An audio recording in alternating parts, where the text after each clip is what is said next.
Bonjour mes amis, j'espère que vous allez bien en ce début d'été. Aujourd'hui, je voudrais vous parler de vos rêves. Et pour cela, j'ai intitulé notre message du rêve à la réalité. Tu sais mon ami, si ton rêve vient de Dieu, rien ni personne ne pourra empêcher qu'il se réalise. Car l'Éternel, le Tout-Puissant, a toujours le dernier mot. Crois-moi. Cependant, tu dois être patient, patiente, car entre le rêve et la réalité, il y a un temps qui peut être plus ou moins long, qui s'appelle la préparation.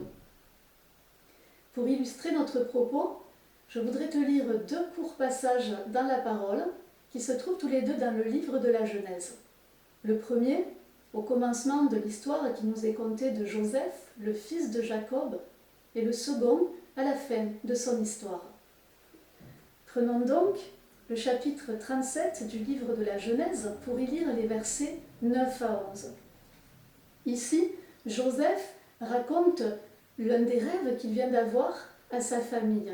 Et ce rêve va lui attirer les foudres, l'hostilité de ses frères, qui en comprennent bien le sens. Lisons. Joseph eut encore un autre songe, et il le raconta à ses frères. Il dit, « J'ai eu encore un songe, et voici, le soleil, la lune et 11 étoiles se prosternaient devant moi. » Il le raconta à son père et à ses frères. Son père le réprimanda et lui dit, « Que signifie ce songe que tu as eu? Faut-il que nous venions, moi, ta mère et tes frères, nous prosterner en terre devant toi ?» Ses frères eurent de l'envie contre lui, mais son père garda le souvenir de ces choses.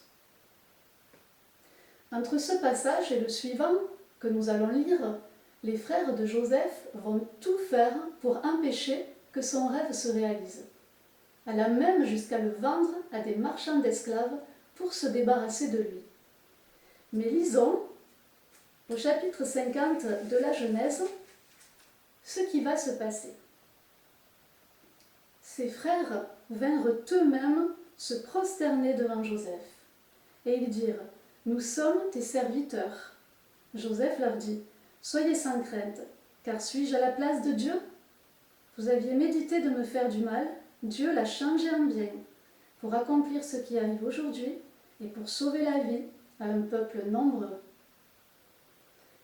Chronologiquement, entre ces deux passages, entre le moment où Joseph a été vendu par ses frères et celui où il est devenu premier ministre d'Égypte, il s'est passé entre 10 et 15 ans. Alors mon ami, si toi aussi tu es entravé de quelque manière que ce soit dans la réalisation de tes rêves, je voudrais t'inviter à garder espoir et courage. Je voudrais également prier pour toi.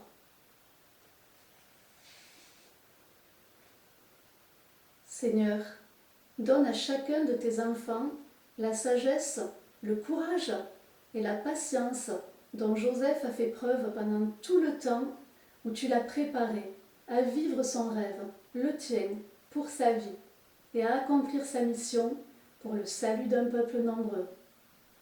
Amen. Mon ami, sois béni et encouragé. L'Éternel est en train, en ce moment même, de te préparer pour le salut de ceux qui t'entourent, aussi hostile soit-il envers toi. Alors reste ferme, et tu verras la gloire de Dieu. À très bientôt, mes amis. En attendant notre nouvelle méditation, demeurez bénis.